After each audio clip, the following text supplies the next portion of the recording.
Assalamualaikum warahmatullahi wabarakatuh. Waalaikumsalam. Untuk kali ini kita bikin video khusus untuk membahas seputar usaha susu kedelai ya. Jadi kita cerita-cerita, sharing-sharing ya, berbagi pengalaman waktu dulu bagaimana cara kita merintis ya, bener-bener dari nol ya. Nol kecil, bukan nol besar, nol kecil ya. Modalnya nggak ada modal ya, modal dengkul ya.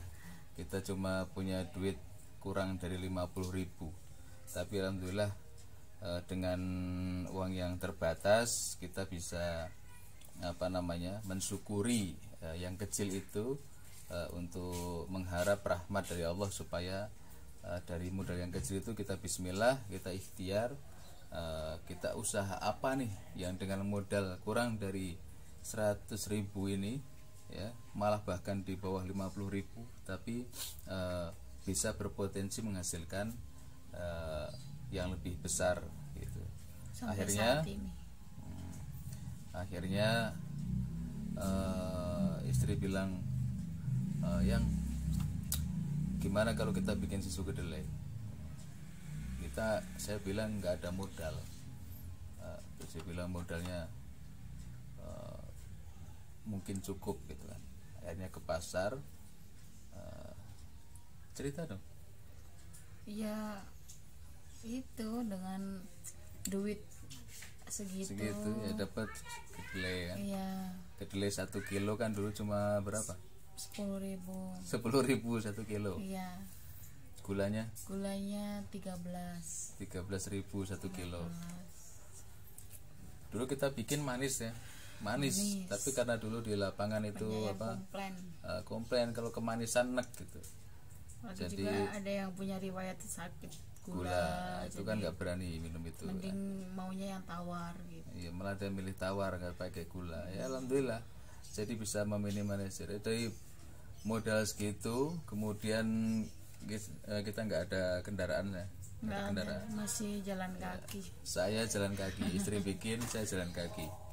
Jalan kaki, bener-bener jalan kaki gitu ya. Dipanggul pokoknya. Kita punya pengalaman pahit ya, nggak usah lah, ini mungkin banyak yang rekan-rekan punya pengalaman sama, tapi nggak apa-apa lah, ini untuk memotivasi. Barangkali ada yang bernasib sama seperti saya dahulu, jangan menyerah dan harus bangkit. Dulu beberapa kali ya, bukan cuma sekali, beberapa kali motor dia ambil dealer. Luar biasa. Itu ya. Karena dulu masih gabung sana sini, digabung di ya bahasanya itulah nggak usah kita cerita yang hal kejelekan orang ya. Jadi kita berkaca dengan diri sendiri aja. Mungkin memang jalannya seperti itu, tapi kita nggak boleh menyerah, nggak boleh putus asa, gitu kan. Jadi kita tetap optimis, semangat. Gimana caranya cari solusi, nanti Allah kasih jalan. Yang penting kita nggak putus asa, tetap mau berusaha. Ya itu. Akhirnya kita bikin susu kedelai. Saya mungkin pasang muka ya, biasanya saya ngajar 8 tahun di sekolahan. Biasanya ngajar, biasanya rapi itu kan, harus panas-panasan jalan kaki nenteng susu kedelai ke rumah-rumah. Nah, itu saya alami. Tapi nggak masalah. Itu kan suatu yang mulia gitu. Mulia karena kita mencari yang halal gitu.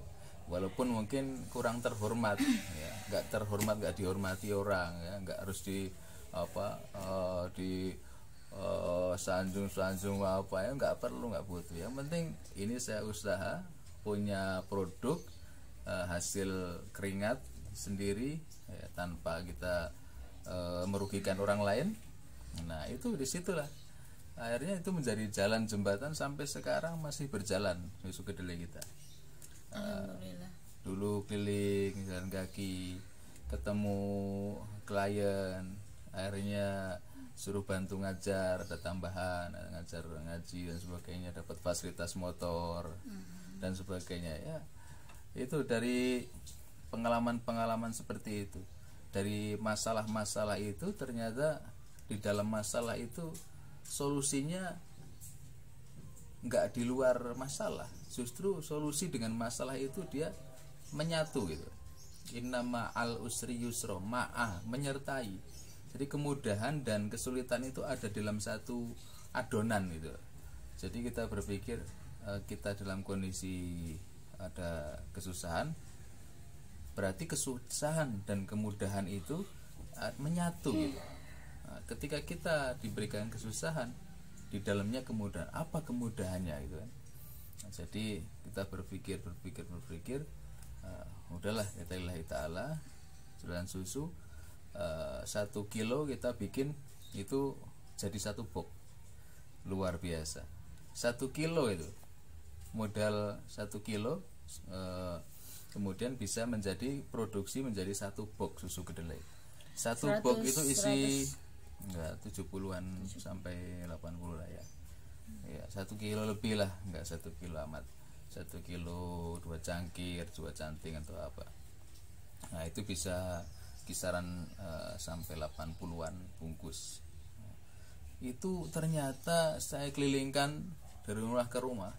Itu awalnya orang menolak gitu. Banyak yang nggak suka susu kedelai karena suaranya hambar, rasanya hambar, rasanya seperti yang kita tahu kan, biasanya susu kedelai itu encer gitu, seperti orang bilang wah kayak air beras gitu kan.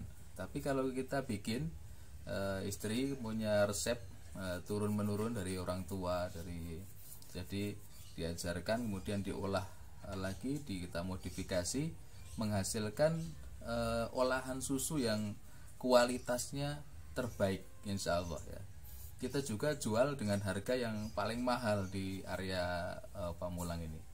Orang jual 2.000, kita jual 3.000 sebungkus itu es mambo itu kan. Kalau dituang itu 1 gelas, jadi kita jual 3.000. Tapi kalau orang beli 10.000, 1 kantong kita kasih 4 bungkus. Nah, alhamdulillah itu nggak pernah nyisa, alhamdulillah. Jadi 80 bungkus itu nggak pernah nyisa. Dari situlah ternyata kita nggak boleh meremehkan hal sekecil apapun. Ternyata dari hal yang kecil-kecil itu ternyata Allah memberikan rahmatnya, membuktikan bahwa nikmatnya itu luar biasa. Yang kita pandang sepele, yang kita pandang remeh, ternyata ada hasilnya.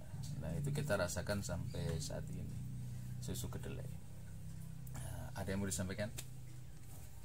Enggak ada sih, ya udah itu aja. Itu mengenai susu kedelai. Nanti kalau ada diskusi-diskusi, ada pertanyaan-pertanyaan, boleh langsung tanya di kolom komentar ya. Nanti kita akan kasih juga video-video tutorial dari mulai kita mengawali cara bikinnya ya. Kemudian mesinnya nggak harus pakai mesin sih, pakai blender juga bisa ya. Jadi nanti bisa silahkan di kolom komentar ya. Baik, terima kasih sudah menyaksikan video ini. Mudah-mudahan informasi ini bermanfaat, kemudian menambah semangat, gairah semangat kita untuk mencari atau mencari jalan rezeki dengan berwirausaha atau dengan memproduksi. Harus produktif, jangan menjadi orang-orang yang konsumtif, hanya kita memakai tapi kita juga membuat gitu. Harus berjiwa-jiwa produktif, jiwa wirausaha. Seperti walaupun kita masih sampai sekarang juga belum besar, masih ala kadarnya, sesuai kapasitas, sesuai kemampuan yang ada dulu ya. Karena pernah menggunakan karyawan juga, ternyata nggak sesuai harapan gitu kan. Nggak tahu apa, mungkin banyak orang bilang tangan beda rasa, itu sepertinya betul. Di situ kami menemui masalah-masalah seperti itu. Kok bisa resepnya sama, bahannya sama, tapi ketika orang megang kok hasilnya berbeda gitu. Baik cara pengemasan, cara ini, sampai rasanya dikomplain.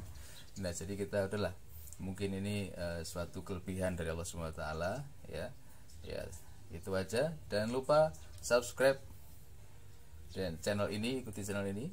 Dan ya, assalamualaikum warahmatullahi wabarakatuh. Sudelia, Mai Cucu.